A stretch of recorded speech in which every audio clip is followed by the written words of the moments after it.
我单手娴熟解开江白芷的内衣，坏笑着问她：“宝贝，今晚想让我玩多久？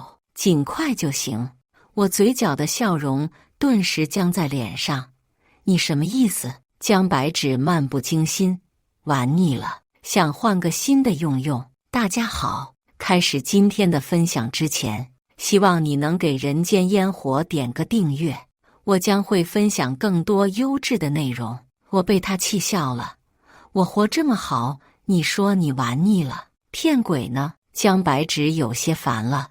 于林，你是不是有点越界了？我被他噎得一句话都说不出来。毕竟当初说好的各取所需，可我喜欢江白芷很久了，她身边也很久没出现过别人，我早就把她当成我女朋友了。我喉咙发紧，能不能再给我个机会？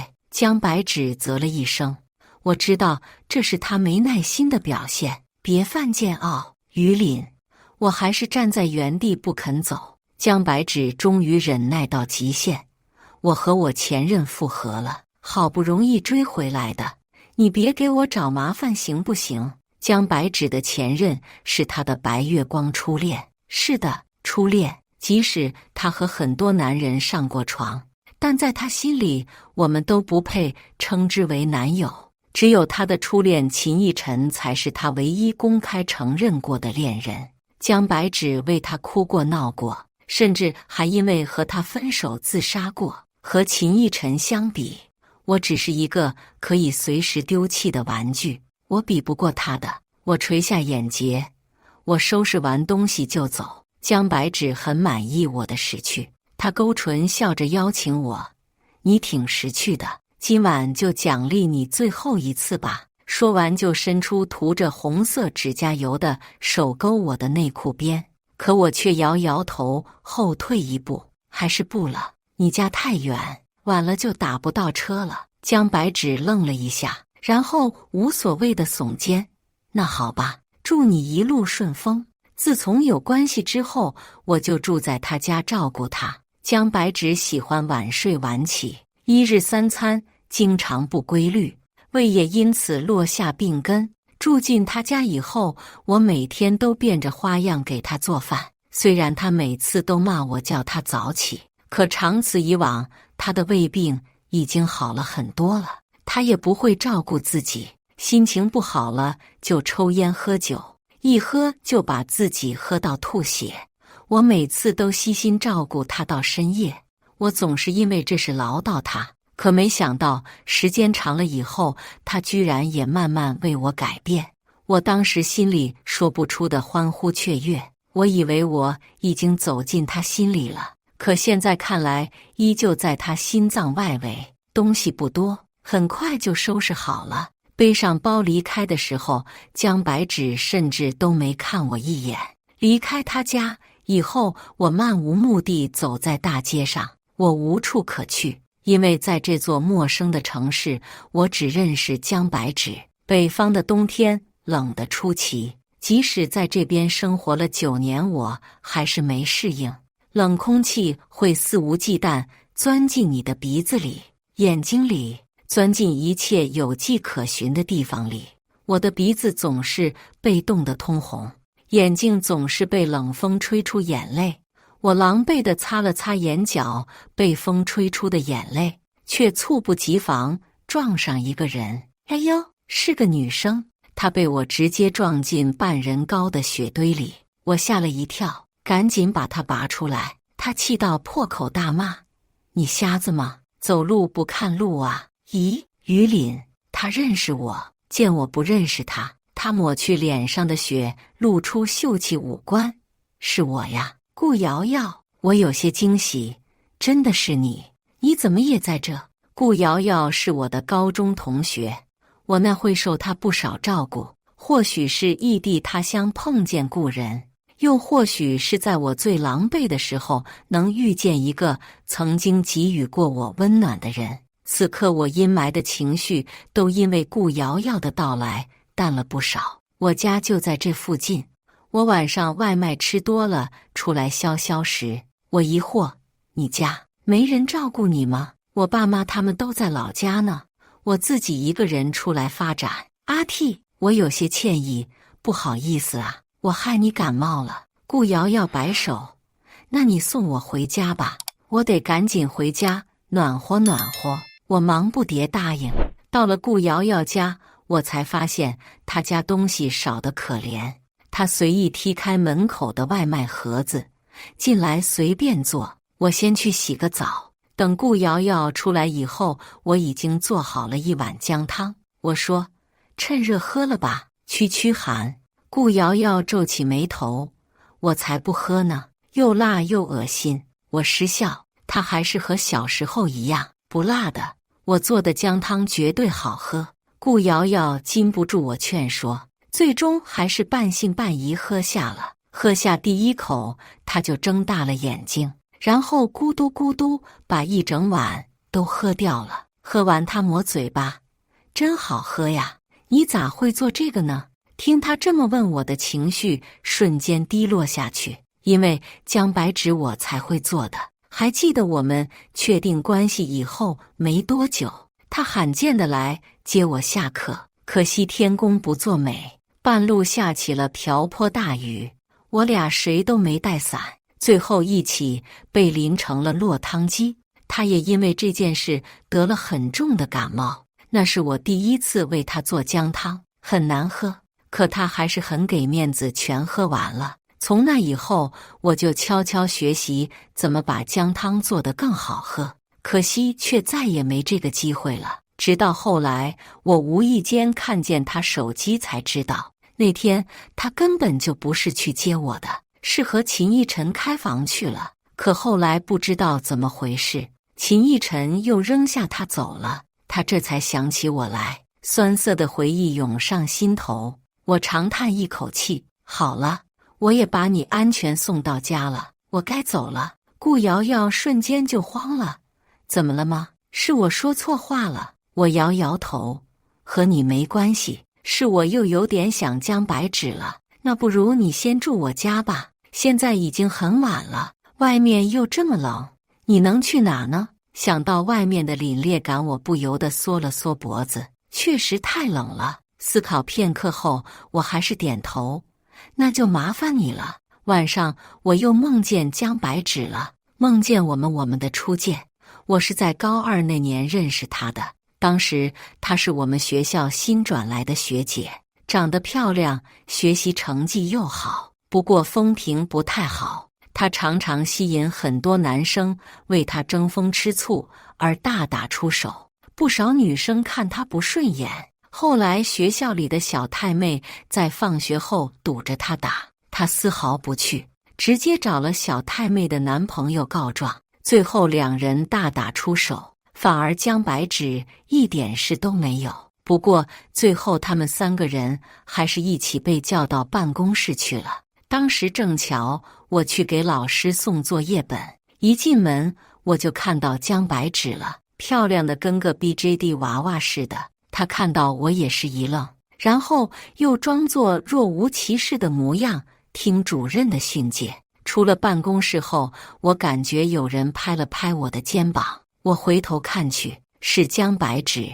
他笑起来的样子好像融化积雪的暖阳。他说：“同学，我叫姜白纸，你叫什么呀？”第二天早上，我做了一锅虾仁肉末粥，刚巧顾瑶瑶也醒了。他抽动着鼻子，像个小松鼠一样不停嗅闻。于林，你做粥了，真香啊！他很快就把粥都喝完了。见他喝完，我才放心，喝完就好。我准备走了，顾瑶瑶一下就站起来了。走？你要走去哪？我苦笑，回老家吧。为什么呀？你不是都在这里生活9年了吗？我看着窗外洁白的雪失落说，因为这里已经没有我留下来的理由了。我和姜白纸在一起9年都捂不热他的心，我也实在是捂不动了。只要还在这座城市，我就会不受控制想他。既然这样，还不如回老家，听我父母的安排，彻底忘记他。不过我很奇怪，你怎么知道我在这里生活了9年？我高中毕业以后就跟随江白纸来到这座北方的小城了，跟我父母都没说过我在这里。顾瑶瑶怎么知道的？她磕磕巴巴。哦，之前毕业报志愿的时候，听班主任提过你在这上大学，这倒也有可能。我拿起背包准备离开。好了，我要走了，谢谢你昨晚的收留。可没想到，我才走出小区大门，就碰见了我想见又最不想见的人。江白纸靠在一个陌生男人身上，笑得幸福又开心。不用说，他肯定是秦逸晨。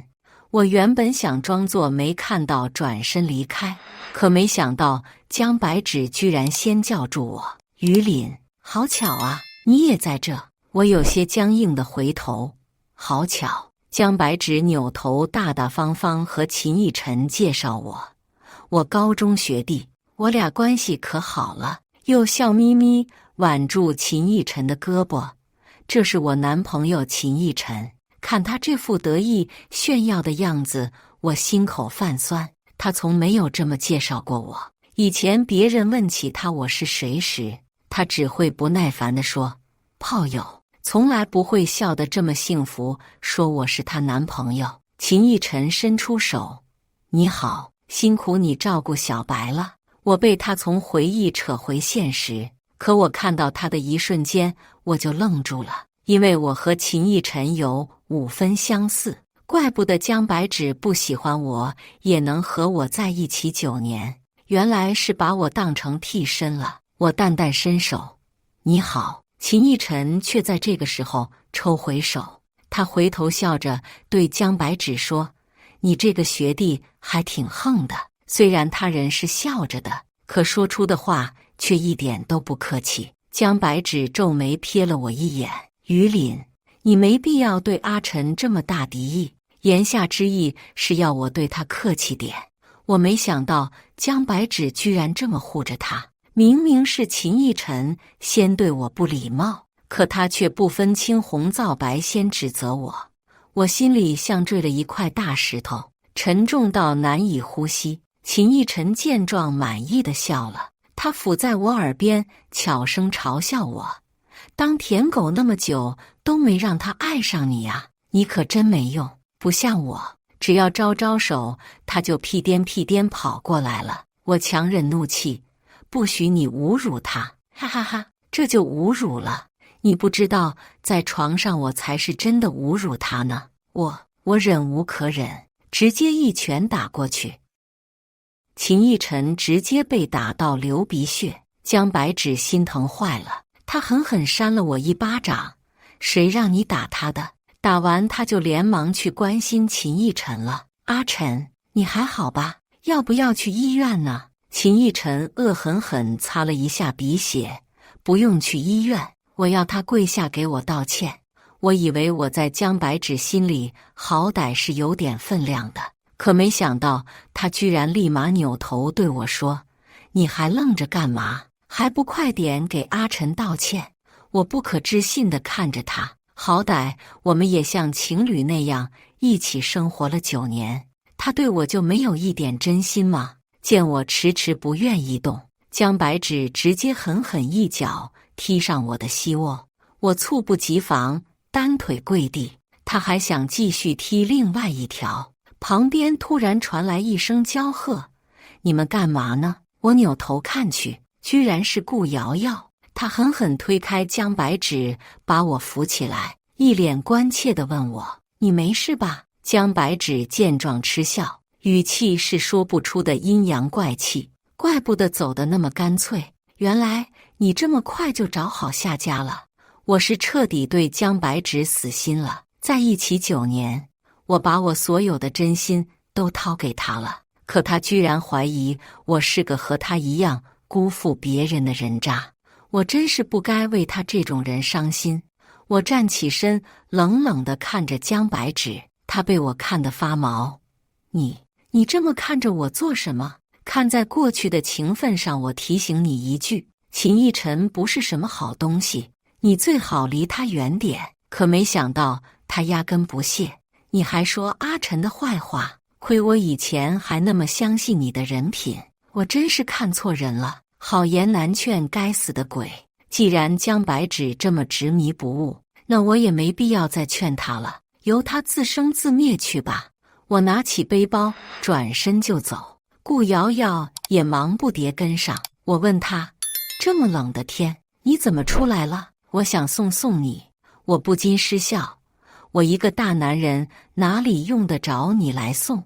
顾瑶瑶却倔强：“哪里不用了？刚才要不是我，你就被打了。”我笑容顿时淡了许多。她局促起来：“不好意思啊，我又说错话了。”我摇摇头：“和你没关系。”沉默很久，顾瑶瑶才小心翼翼问我：“江白芷是你前女友吗？”我苦笑一声：“算不上，因为她从没把我当成她男朋友。”顾瑶瑶明白了，也没再多问。可我却不由自主把发生过的一切都告诉她了。我想抽烟，可我为了江白芷已经戒烟很久了，现在兜里连个烟盒都掏不出来。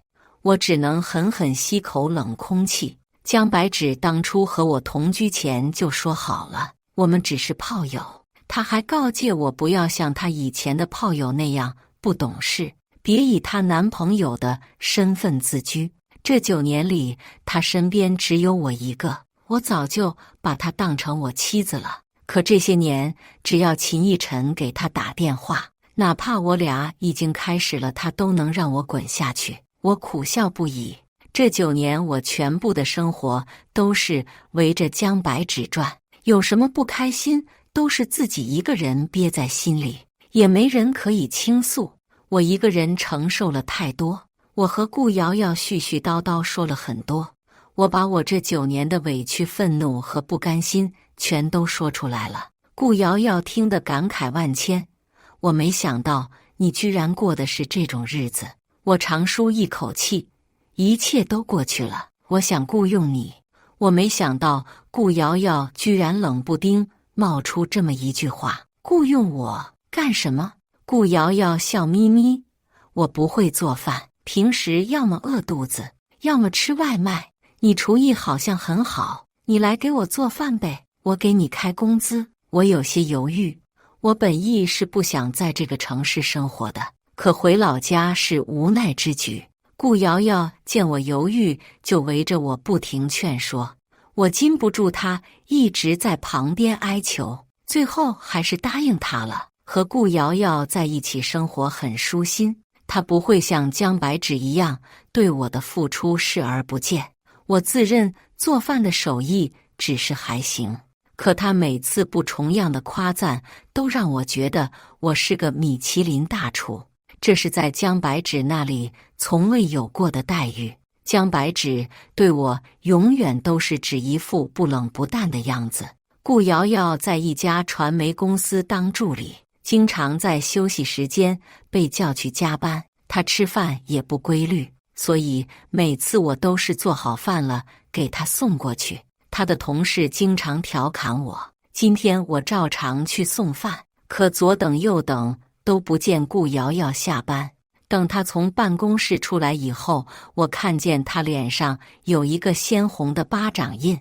我立马上前问她：“怎么回事？谁打你了？”“是我打的她。”我回头看去，居然是江白芷。见我手上提着饭盒，她不由得嗤笑：“你还真是阴魂不散，怎么又想用这种上不得台面的小手段哄我开心？”顾瑶瑶一下就急了：“你怎么说话的？你以为你是谁呀？”江白芷只是瞥了他一眼，连理都不想搭理他。他泰然自若，拿过我手里的饭盒：“好了，看在以前的情分上我吃，但就这一次，下次可没这个机会了。”我牢牢握着饭盒没松手。他皱眉，抬起眼睛看我：“什么意思？”我把饭盒放在顾瑶瑶怀里，第一次十分冷淡和她说话：“饭不是给你的，给瑶瑶道歉。”江白芷不屑翻个白眼：“不是给我的，谁信呢？你要不是忘不掉，我能跟到这里给我送饭？至于道歉，这个贱人勾引我男朋友，我只是打他一巴掌告诫一下而已。我看着江白芷，瑶瑶才不是那样的人，给他道歉。江白芷阴阳怪气，你倒是了解他，怎么，你俩已经上过床了？我脸色沉下来，你以为谁都和你一样吗？江白芷被我的话惹毛了，就为了这个贱人，你凶我，我看我还是打轻了。他刚扬起手，我就把他手牢牢抓住了，他拧巴半天都拧不动。于林，你要死啊！你弄疼我了，赶紧给我松开，给瑶瑶道歉，我再说最后一遍。江白芷硬是梗着脖子，不愿意低头。我在他耳边轻声说，如果不想让秦逸晨知道你和我之间的事，就给瑶瑶道歉。你行，于林。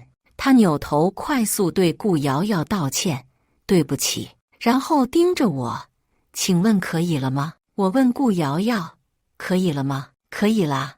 我松开江白芷的手，转头陪顾瑶瑶吃饭去了。她开心的不得了。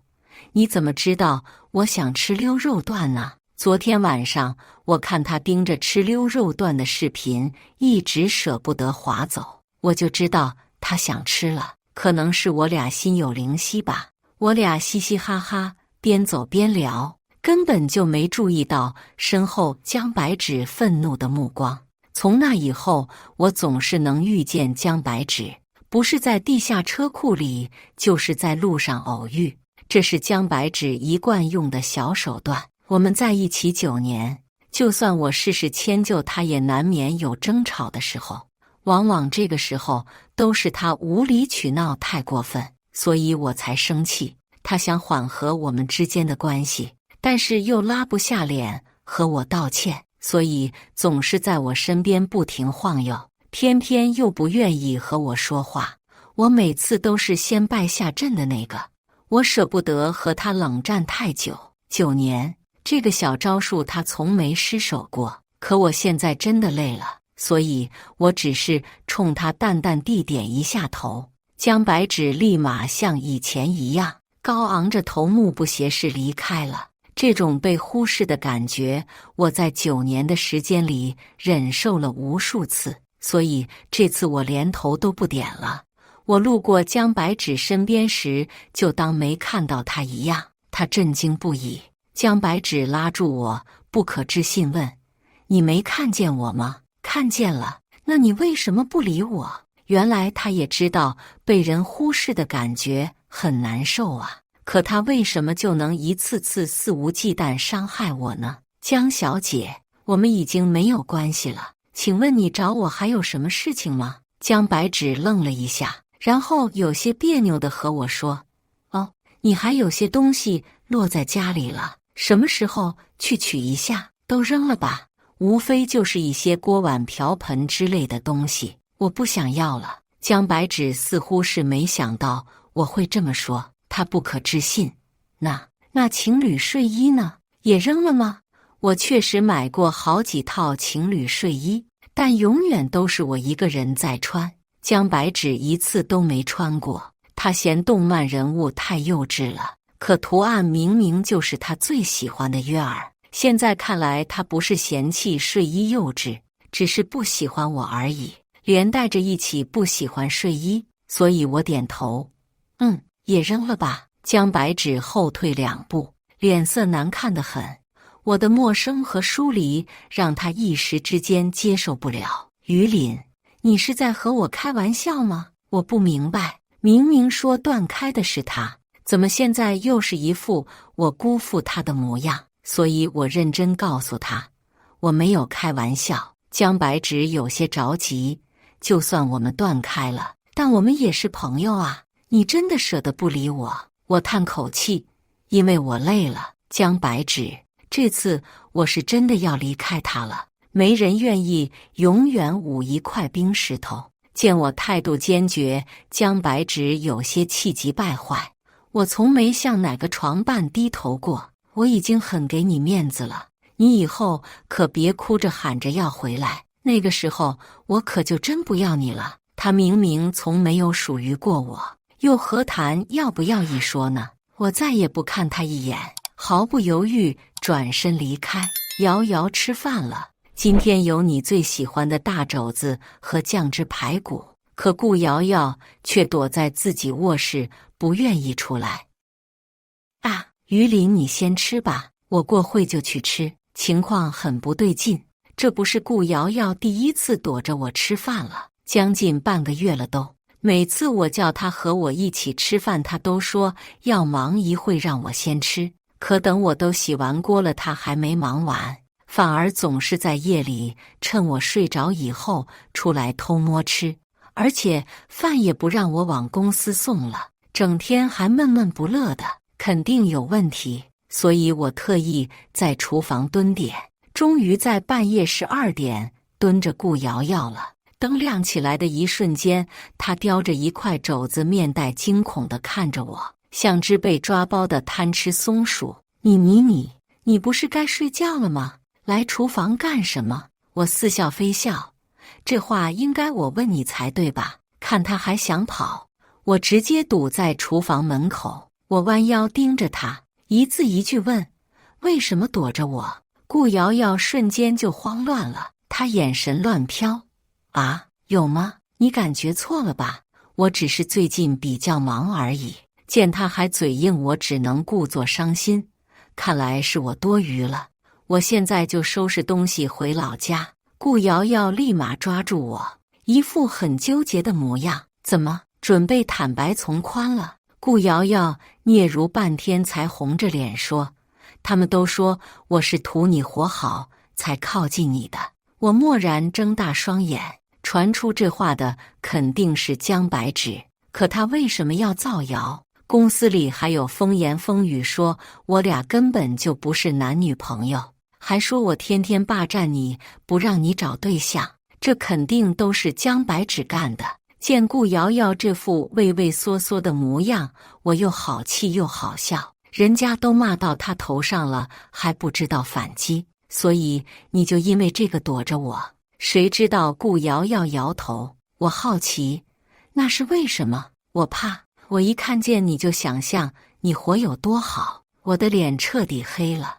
我面无表情收走他手上的肘子，晚上不能吃油大的，回去睡觉。顾瑶瑶欲哭无泪，临走之前，她伸出头问我：公司过2天要举办舞会，可以带个家属，你愿不愿意和我一起去？去，当然要去。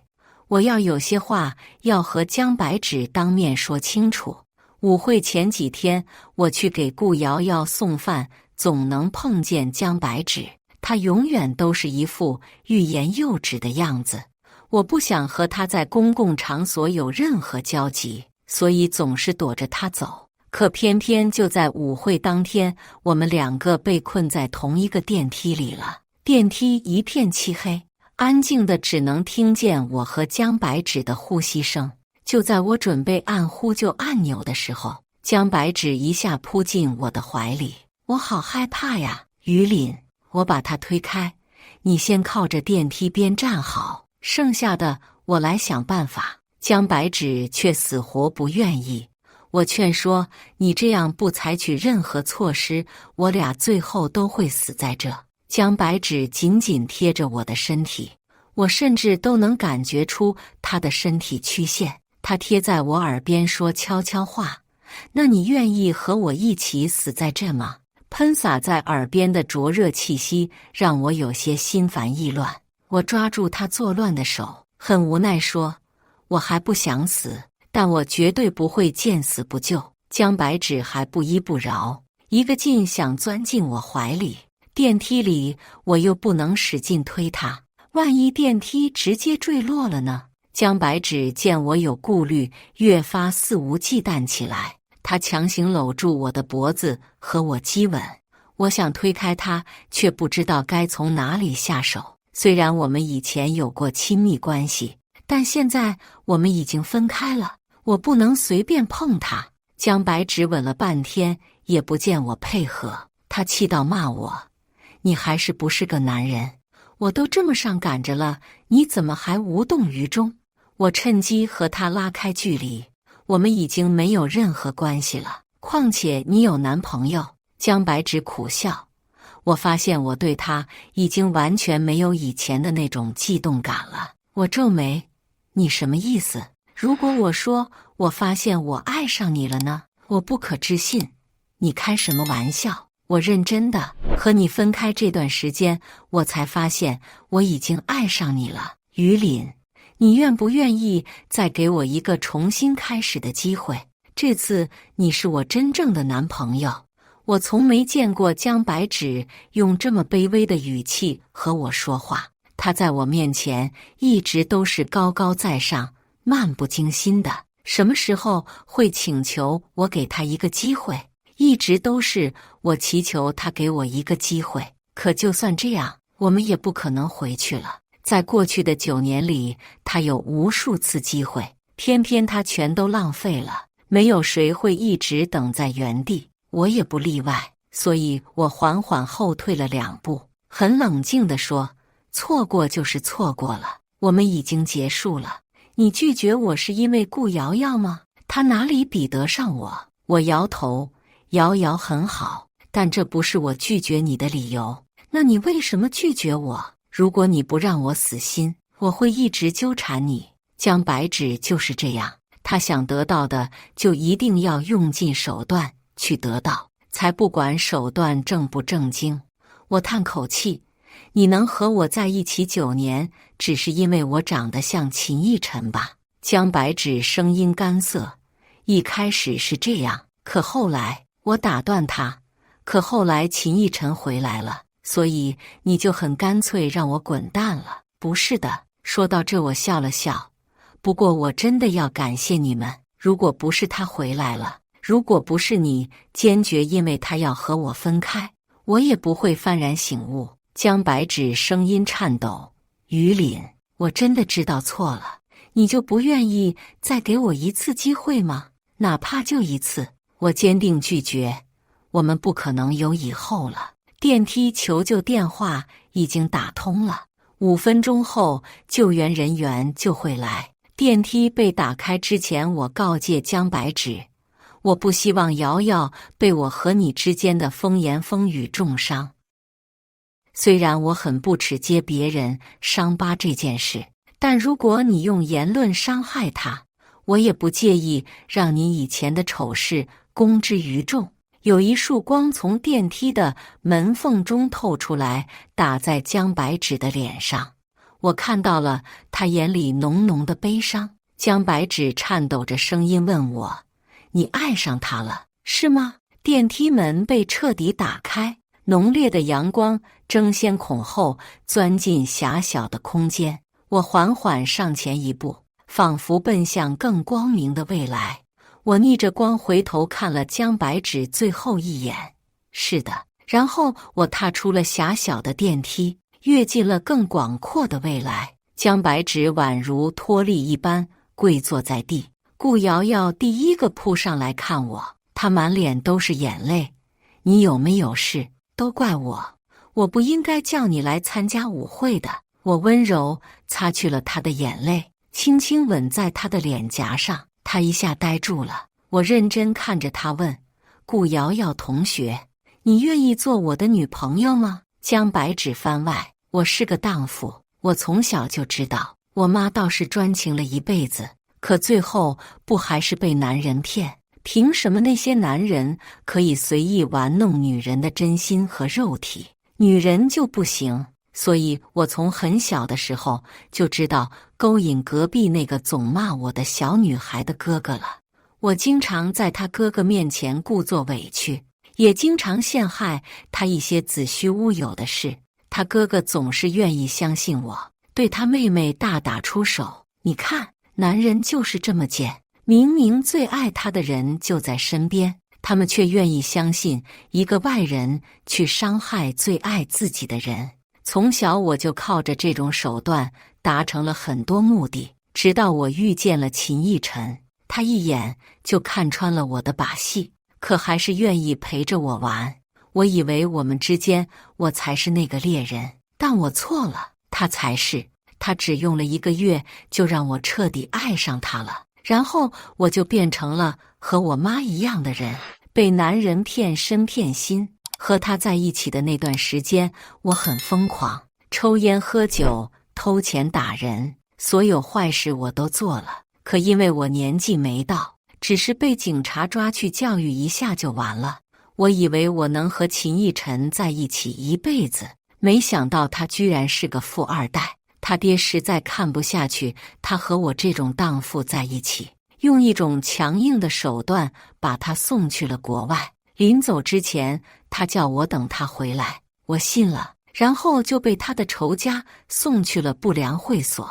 我以为我会在这种地方度过我发烂的人生，没想到居然被秦逸晨的爸爸捞出来了。他给我看了2段视频，第一段是秦逸晨在国外放纵又荒唐的生活，另外一段是个特别温婉的女孩在弹钢琴，一束光打在她的侧脸上。当时我恨不得用所有美好的词汇形容她。秦父严肃地告诉我，我只是秦逸晨的玩物，只有那个女孩才配做他的妻子，希望我识趣些，不要再去纠缠她了。我没忍住嗤笑，秦逸晨也配和那么美好的女孩子在一起，他这种烂人就该和我这种烂人锁死才对。秦父见我冥顽不灵，直接就把我送去了一个鸟不拉屎的小县城。可我没想到，在这种小地方，居然遇见了和秦逸晨长得这么像的人。我勾引他了，可真的和他在一起之后，我才发现他是和秦逸晨截然相反的人。秦逸晨恶劣放荡，于凛单纯认真，他对我好得不像话，我有些怕了。我不配和这么美好的灵魂在一起，所以我准备离开他。可我没想到他居然一声不响跟着我来到一个完全陌生的城市。我承认我心动了，我和他在一起了9年，这9年我过得很开心很幸福，以至于我都忘记了我是个阴沟里的臭老鼠。但我也过得小心翼翼，我生怕于凛发现我更恶劣的过往。我就像个小偷，偷了于凛真正的女朋友9年时间。后来秦逸晨回来了，我们又滚在了一起。这种久违的老鼠会面的场景让我彻底放松，又彻底绝望。和秦逸晨滚到床上去的那一刻，我就知道我这辈子都是烂的了。所以当晚我就让于凛离开了。那一刻我无比庆幸，我从未承认过于凛是我的男朋友。他人那么好，不该有我这种污点。可是看着他为另外一个女生做饭，像呵护我一样呵护她的时候，我后悔了。我疯了一般的挽回他，可他再也不会回来了。和他一起困在电梯里的时候，我有想过，要不我们就一起死在这吧。后来想想还是算了，他是个好人，他还是活着吧。顾瑶瑶番外，我喜欢于凛，从我见他的第一面就喜欢了。可我还没来得及诉说我心里的悸动，他就和那个名声不好的转学生在一起了。于凛是老师心中的3好学生，是同学们眼里的好班长，他不应该和这样的女生在一起。所以我鼓动学校里那些学习不好的女生为难他，可没想到这对他根本没用。后来于凛跟着江白芷去了一座小城，我也跟着于凛到了那座小城。于凛陪了江白芷9年，我也默默地陪了于凛9年。我原本以为我这辈子都没机会了，可我没想到他们居然分开了，不枉费我这么多年的坚持。就在我沉溺在对未来美好的畅想的时候，江白芷找到我说，于凛这些年为他做了多少，他才是于凛的真爱。他希望我识趣点，主动退出。我也担心于凛对江白芷余情未了，所以刻意躲了他一段时间。可我没想到于凛不仅关心我，还答应以我的家属的身份出席公司的舞会。我开心得不得了，但我没想到意外来得那么快。